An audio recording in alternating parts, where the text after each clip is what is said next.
We hear a lot about psychedelic-assisted therapy, but 3 out of 4 people who choose to consume psychedelics do so at home or in nature with friends or loved ones. I'm April, founder of SetSet, an integration platform to help you get the most out of your psychedelic experiences. The podcast episode you're about to listen to may reference one of my previous shows, The High Guide or How to Do the Pot, because I've been a trusted source in cannabis and psychedelics since 2015. I invite you to visit getsetset.com and sign up for our newsletter to receive your free guide on set and setting to make the most of your next psychedelic journey. This podcast discusses cannabis and is intended for audiences 21 and over. Hey, this is April Pride, your host here on The High Guide. Today's episode is the second part in our 2-part series in preparation for our journey. Over these 2 episodes, we're counting down 10 tips to prepare for a psychedelic experience. If you've not listened to part 1, please do. Not only do we cover the best cannabis strains for a psychedelic experience, but we get into mushroom strains.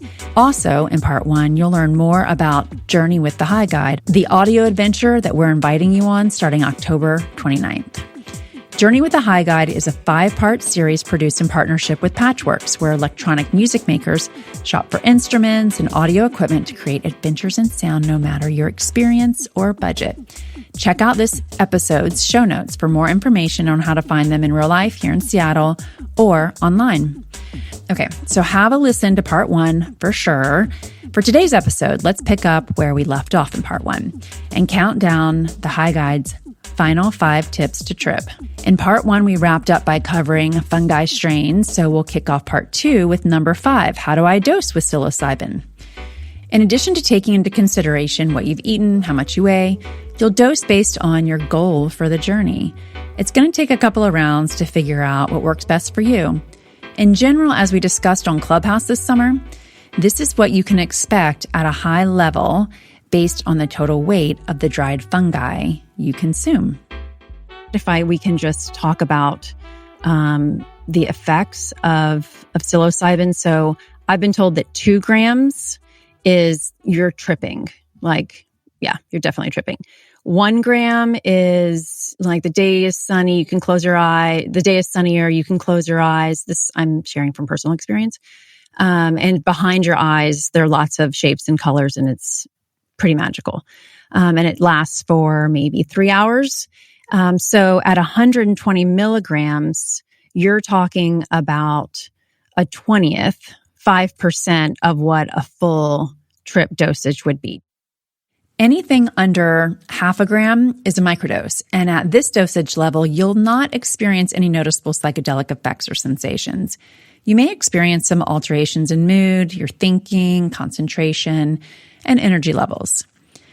For journey number 1, the High Guide is suggesting a low dose, which is half a gram to 2 grams, which is perfect for socializing or visiting a museum. With a low dose, you will start to feel some psychedelic effects, such as slight changes in visual perception, where colors appear enhanced. You'll feel a slight body high and can expect to feel giddy, with a slight tinge of euphoria. A moderate dose, or a standard trip dose, is 2 to 3.5 grams. And when I'm saying grams, this is taking the physical mushroom and weighing it on a scale. This is the dose we had in mind for journey number 2. And in this audio adventure, we crafted it with the intention that you'll be sharing your trip with another human. This airs on November 12th, so we hope to inspire you to have, a standard psychedelic Thanksgiving or Friendsgiving with those you love. In our final 3 journeys, you may want to consider a high dose of psilocybin. That's 3.5 to 5 grams. And don't worry, as the intense effects come on, we'll be there to remind you to allow all the feelings and that you're safe, even in those moments when you lose touch with reality amid strong hallucinations of psychedelic shapes and colors. Then there's a heroic dose, which is over 5 grams. I'm pretty sure this is what I took the very first time someone handed me a bag and just told me to eat as much as I wanted. Was not good. This is the dose that psychonauts experience intense hallucinations, check, as well as ego death, maybe mystical experiences, and deep introspection. If you can figure out how to interact with any device capable of producing sound in this moment, you're my hero. So now you've got your strain of fungi, your dose, which brings us to number 4. How should I ingest the mushrooms? Like cannabis edibles, there are indeed pro tips to make the most of these potent plants. Number 1, chew and swallow. Chew the mushrooms thoroughly and swallow. The less you have in your stomach, the faster the onset of effects. Number 2, make a tea. Chop or crush the mushrooms. Place them into a teapot and pour boiling water over the mushrooms in the teapot. Steep for about 10 to 15 minutes, stirring occasionally. Strain and serve. You can incorporate other teas or lemon, ginger, honey to enhance the taste and effects. Which brings us to number 3. Take a lemon tech shot. Citric acids can amplify the experience, making the effects come on faster and stronger, but lasting for a shorter duration. You grind the mushrooms and you add them into a short glass, add lemon juice, mix thoroughly, and let it sit for 15 minutes. Then add some water and drink it down in one shot. Number 4, you can cook with mushrooms. Incorporating mushrooms into food will assist with both the taste and the effects. Do try to avoid longer periods of heating when cooking with them. And number 5, when are you going to start to feel it? On an empty stomach, you can expect to start to feel effects within 30 to 40 minutes. With food in your stomach, it may take up to 2 hours. So we're going to throw a little bit of a curveball for number 3. What can I expect from an ayahuasca trip? The compound responsible for ayahuasca's psychoactivity is DMT. Take a listen as Emily McCarter, who hosts McCarter Gets High, discusses DMT and ayahuasca with Natasha Lannard of Colorado's beloved cannabis edibles brand, 1906. My friend gave me this DMT cartridge with the cannabis terps, but it tastes like mothballs. Yeah. It tastes terrible. It has a unique flavor. Yeah. So, but then other people, I had a few friends try it, and they thought it tasted like roses. And I was like, oh no, I had to. So then we were just sipping it at first, and I didn't really understand how to do it. You got to blast off. Yeah. So then it was just she and I, and we were like, okay, let's actually take a few really deep hits of this. And basically, oh my gosh, your whole body gets warm and you're just in this like feeling. So for me, I was kind of like stuck. Well, we also realized you had to close your eyes for. Oh, you didn't have visuals? No, we had visuals when we closed our eyes. Oh, interesting. But then Annabelle said, I've seen that too, but it's just interesting. You only had it internally. That's cool. Yeah. But then Annabelle said that when she opened her eyes and closed them, she couldn't tell which one was which.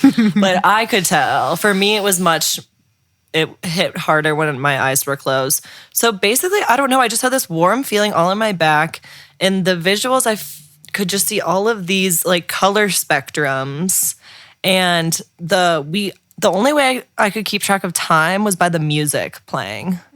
Me neither, but I'm going to guess and say that I feel like that's what it was. But I don't know. I felt like I could come just like in and out of this like really amazing euphoric feeling. Oh, interesting. But I didn't really like take a huge hit. Like, would you say you had a multi-dimensional experience? Oh, yes. Okay, good. Yeah. DMT is a multi-dimensional experience. Yes. It felt like I was in and out of kind of like parallel universes. Oh, for sure. I haven't done ayahuasca yet. I just tried it for my first time recently. I had like a lot of people had invited me to do it, but I really wanted to make sure I was in the right space. Totally. And, really go there in comfort. And I did. And it was funny. I drank 4 cups of ayahuasca and I didn't really feel, which I feel like everyone, like when I had heard about it, obviously I've done every other plant, but that.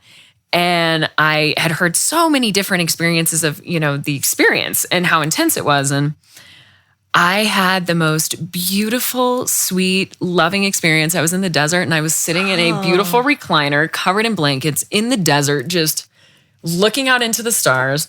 The friend I was with was definitely having a more, I would say, like centralized experience on her mat. And had a deep experience. But yeah, mine was really beautiful. And it was funny because finally I was like, all right, well, it was really a light high for me compared to some of the other plant experiences that I've had, but beautiful and very wise. It was the wisest plant I've ever experienced. You can have like conversations with ayahuasca. It's weird. Whoa. Yeah, it's pretty cool. But I'm like, okay, I'm going to go get a snack. No. Because it's snack time. It's getting late. I didn't really eat anything. You're like, I think I'm hungry now. Yeah, so I'm thinking I'm hungry now. So I go inside and I get an apple and I drink some like bison bone broth. Wow, so healthy of you. Well, yeah, you got to take care of yourself, Yeah. I thought you were going to be like, got some chips. No, I didn't eat any chips. I might have eaten some sweet potato chips. Maybe I like those. I love sweet potato chips. Yeah, me too. And I'm sitting there and I started drinking the bone broth and all of a sudden the flowers started looking at me and I was like, oh man, because I'd done DMT before, smoking it. And I was like, oh, whoa, because obviously that's one of the things about ayahuasca. It's a DMT containing plant, right? Mm-hmm. I've only smoked DMT, but apparently when you ingest a lot of it, it is very much likes bone broth to be a mix. These flowers started looking at me. I said to my friend who I was with, who was like sitting for me, and I was like, I'm about to blast off. And she's like, are you okay? I'm like, yeah, but I'm going back to the ceremony space because I was in this beautiful place in New Mexico with this little casitas. It was very nice. And wow. So I get outside the door and I start walking on the gravel and it looked like pop rocks.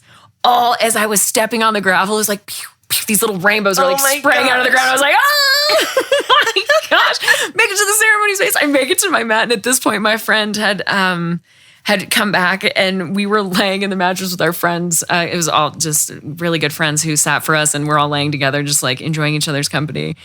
And I was just, having the most amazing visual experience I've ever had in my life. Rainbows were literally icicling out of the ceiling and the lights. And we had this beautiful altar and it was active. Like it was wild. And then when I closed my eyes, it was into the kaleidoscope. I don't really know what to add here, but I do want to underscore the need for a hearty soup as your trip winds down, because in preparation for an ayahuasca trip, you'll eat nothing for like 5 to 6 hours prior to taking your medicine and very little other than fruits and vegetables 24 hours preceding your trip. With little to nothing in your system, the thinking is this: with little to nothing in your system, it's more likely nothing will need to be violently expelled from your system. Some of you more experienced journeyers or psychonauts have certainly been crossfaded, the result of doubling or tripling down on potent substances. Number 2, what's there to know about getting crossfaded? When it comes to combining the two, getting crossfaded, we're left with anecdotal tales of journeys that serve as powerful reminders of just how potent these substances are. In a recent article for Double Blind entitled Acid and Weed, Mushrooms and Weed, Should You Combine Them?, writer Michelle Jenikian explored the common reasons people choose to combine cannabis and the aforementioned classic psychedelics. Here we find everything from anti-nausea to trip intensifying as reasons people choose to commingle the substances. In Michelle's words, when I've smoked weed while on shrooms, the trip has become a bit weirder or trippier, for lack of a better word. I hypothesized that perhaps regular cannabis-consuming psychonauts would be able to handle the mix, and those new to either substance should probably just stick to one to avoid getting overwhelmed and making their trip more challenging than it has to be. Even daily cannabis consumers who use psychedelics occasionally told me they stopped mixing the two because they've experienced increased anxiety, especially smoking weed on the come-up of a psychedelic experience. Yet, many people seem to enjoy the intensification effects of mixing LSD and cannabis, saying it brings them to another world, or is, quote, euphoric and, quote, overwhelming in a good way. Similar to psilocybin, others report cannabis can help with the nausea they get while on LSD, especially during the come-up. Some even report using CBD-dominant products for this reason. Other people don't get the intensification effects at all and say adding some weed to the mix calms them, even during a challenging time of their trip. Folks also report they don't feel weed at all while on LSD and can still end up going through many grams, more for the ritual than for a particular effect. And to read more of Michelle's article in Double Blind, check out our show notes for a link. To wrap up the High Guide's tips to trip, number 1, what should I do while I'm under the influence of psychedelics? Other than listening to our journeys to go there, rewind to the top of this episode and review number 5. In terms of psilocybin, what you do is very much relative to how much you take. I don't see it as a recreational drug. Yeah. I don't think it, because it's not. It has more pharmaceutical benefits than recreation. I do not take it for recreation. It is, if you go on a heroic dose, it's not recreation, right? Yeah, right. You're not going there, I'm going to binge That's watch a very good point. Sopranos on mushrooms. Yeah. No, you're basically going to be under the covers somewhere going through whatever trauma that you have to go through, right, to get to the other side. So you're really selling people on this. Well, the thing is, I've sold so many people on it, and it has helped, right? It has helped so many people, but I do not talk about it in the same way that you talk about cannabis. It's not a fun thing. It's not a let's go to the beach and take mushrooms kind of thing. I see it as purely medicine. Well, I totally get what Ophelia Chong is saying.